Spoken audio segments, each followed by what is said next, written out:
Hi creators, it's Claire from Springworth, and fresh ball of wool can only mean one thing. It's time for a new knitting project. So I'm going to use this Flinders cotton 8-ply in the dark bottle colour. It's a lovely like dark bluish green. Hope that comes across. And I'm going to make this jumper from Drops Design. This is a free pattern, so if you want to go and check this out, it's on Ravelry and it's on their website. It's the Golden Fairy, and I think the golden is to do with the colour, but what I'm really looking forward to is that lace work across the neck and the sleeves as well. So I really do want to try making a jumper with sleeves. Pretty much the garments I've made of late have been kind of one-dimensional. A shawl, even the bolero was kind of one-dimensional. So I want to try something three-dimensional, and imagine that in this colour. It's going to look amazing. Now it is the middle of March 2025, and I expect this project may well take 8 months, which is how often my knitting projects generally take. I may change the band detail at the bottom of the arm. I'm not a huge fan of rib.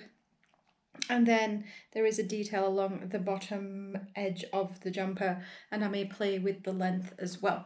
So I can never just take a pattern. I have printed out the pattern and the chart, and I've never actually knit from a chart, so that will be an interesting first for me. And I've already done, amazingly, a swatch. I'm honestly getting a more traditional knitter, so just a nice stockinette swatch. Look how lovely that colour looks. So that is where I am up to. I was going to knit another project, but then I thought this was 4-ply. So that is what I'm going to go with. I'm going to pull out the swatch and start casting on. I'm pretty sure it's top down. And yeah, come along and figure out. I've never put stitches on hold really for the arms. I've never done a three-dimensional garment, as I said. It may actually be bottom up. Either way, let's find out.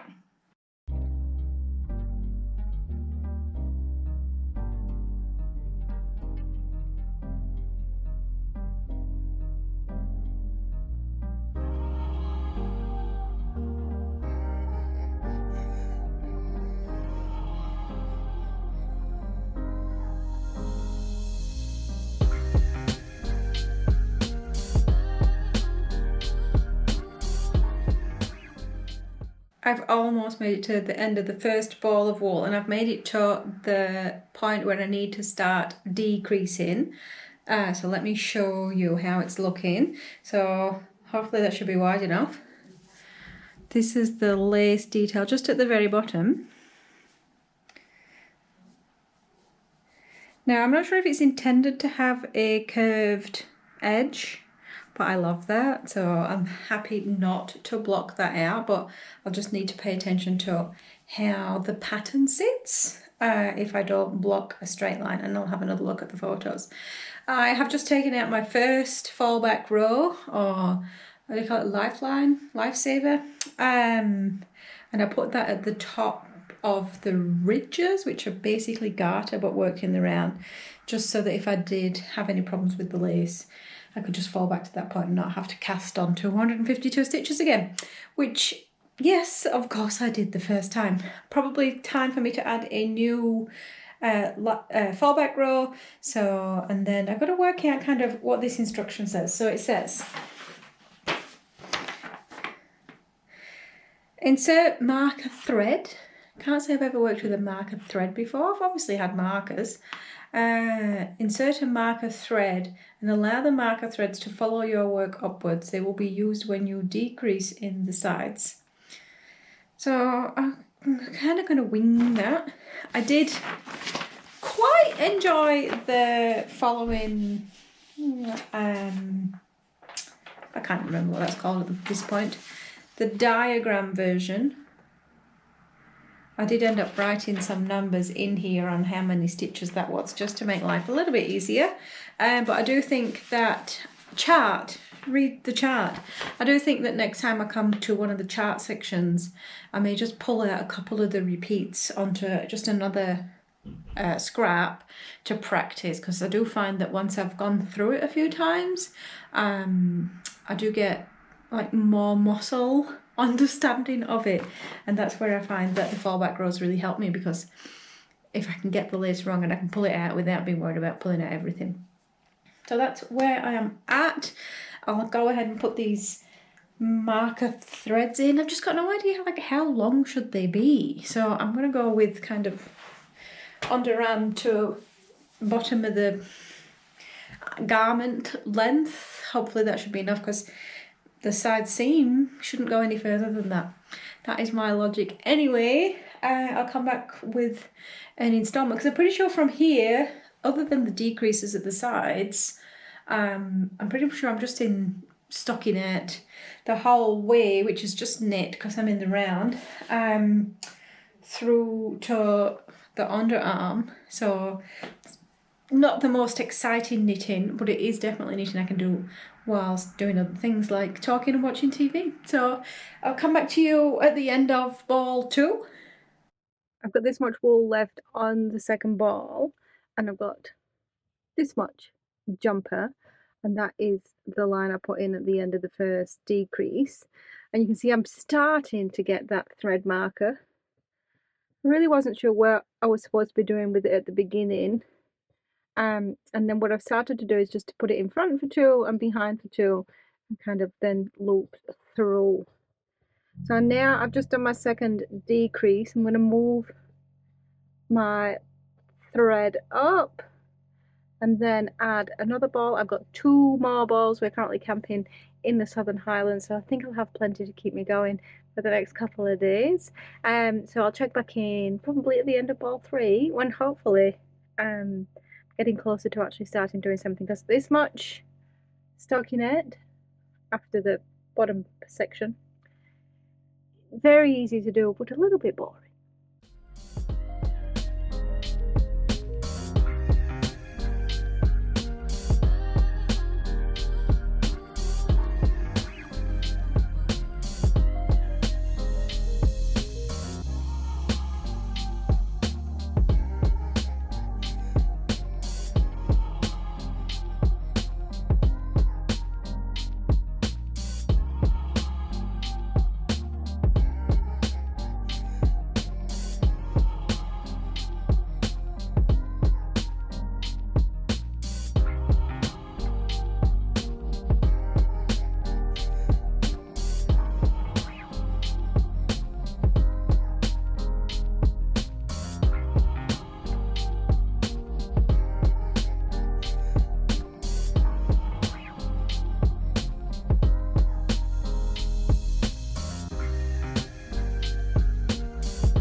Project update time. I've just started on ball 4 and I have this much jumper.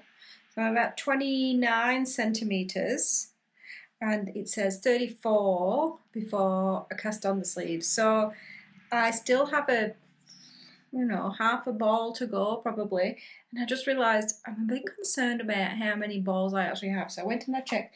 I've got 2 additional balls plus the one I just started.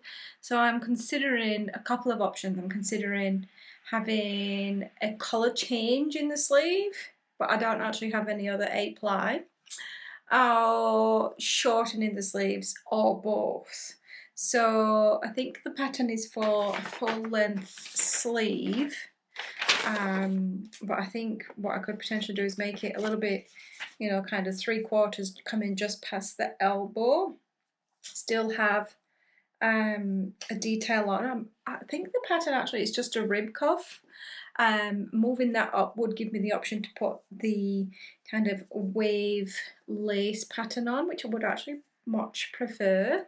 I'm not a huge rib fan, and it just makes it, you know, nicer and prettier. But my challenge would be figuring out how many stitches, you know, halfway up, so I might have to kind of composite a second pattern into that. So lots of decisions to make. I'm probably going to leave this video here. I was hoping to have got to the underarm, but not quite. I will make sure that I do the sleeves at the same time, or section them, because I think I'll remember what I did, and then I actually don't. So I'll try to do at around the same time, not leave a big gap between them, not do like one whole sleeve and then one whole sleeve. I'll probably do the cast on lace and then change, put them on hold needles and then do the cast on for the other side. But I think that will be in the next video. So I hope you have enjoyed watching this section come together. As I said before, it's a little bit dull at the moment, just going around and around in knit. But I'm looking forward to kind of getting into that construction element where I add the sleeves. I've never done that before. Particularly not in a knitted version where you pick things up, so that'll be interesting, and I will see you next time.